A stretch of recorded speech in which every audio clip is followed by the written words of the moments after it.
কয়েকদিনের টানা বৃষ্টি আর পাহাড়ি ঢলে কাপ্তাই হ্রদে পানি বেড়েছে, ডুবে গেছে সিম্বল অব রাঙামাটি খ্যাত ঝুলন্ত সেতুতে চলাচলে নিষেধাজ্ঞা দেওয়া হয়েছে।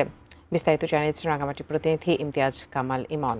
গত কয়েকদিনের টানা বৃষ্টি এবং উজান থেকে নেমে আসা পাহাড়ি ঢলে কাপ্তাই লেকের পানি বৃদ্ধি পাওয়ায় রাঙামাটির সিম্বল অফ রাঙামাটি খ্যাত যে পর্যটনের ঝুলন্ত সেতুটি রয়েছে সেটি তে পানি উঠে যাওয়ায় পর্যটকদের জন্য নিষেধাজ্ঞা আরোপ করা হয়েছে। সকাল থেকে কিন্তু কাপ্তাই লেকের পানি বৃদ্ধি পাওয়ার ফলে এই যে ঝুলন্ত সেতুটি রয়েছে সে ঝুলন্ত সেতুর পাতদেশে 4 ইঞ্চির মতো পানি উঠায় সে পর্যটন কর্পোরেশনের পক্ষ থেকে কিন্তু এই ব্রিজটি ইতিমধ্যে পর্যটকদের চলাচলের জন্য নিষেধাজ্ঞা আরোপ করা হয়েছে বলে আমাদেরকে জানিয়েছে।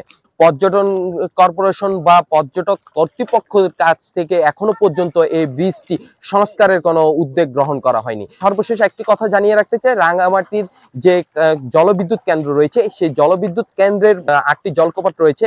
সেখানকার তথ্য মতে আজ রাঙামাটির কাপ্তাই হ্রদে পানি রয়েছে প্রায় 106 MSL। 100 এই বাঁধের ধারণ ক্ষমতা 108 MSL। তো সুতরাং 108 MSL এর কাছাকাছি গেলেই কিন্তু কাপ্তাই হ্রদের যে পানি রয়েছে তা সে জলকপাট দিয়ে ছাড়া হবে বলে আমরা জানতে পেরেছি। তো এই ছিল আমার কাছে রাঙামাটি থেকে সর্বশেষ তথ্য।